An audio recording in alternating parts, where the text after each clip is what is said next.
За. За тэгээ ярих. Яар та.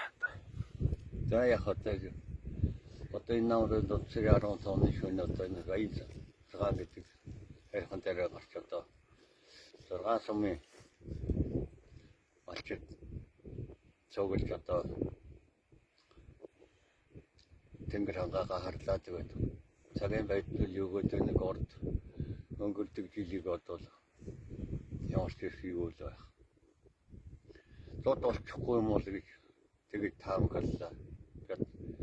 Тэгээд ганцаараа хийж байгаа чинь Авталын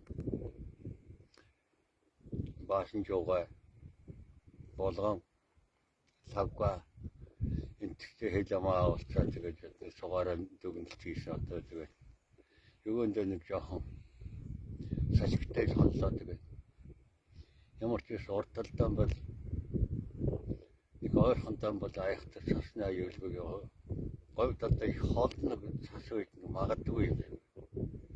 Тэр цас үйл яг говийн цас хичнээн их орно гэсэн.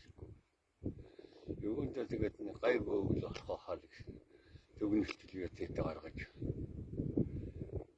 Латата ер нэг иймэрхүү л. За салхи хүйтний хувьд Хүйтний хувьд бол одоо 10 сард нэг жоох юм байх болов. 11 сар 12 сар 1 сар юунд гайгүй баха. 2 сар жоох аюулгүй баха. Бас нэг цас орсон шиг хүйтгсэн шиг.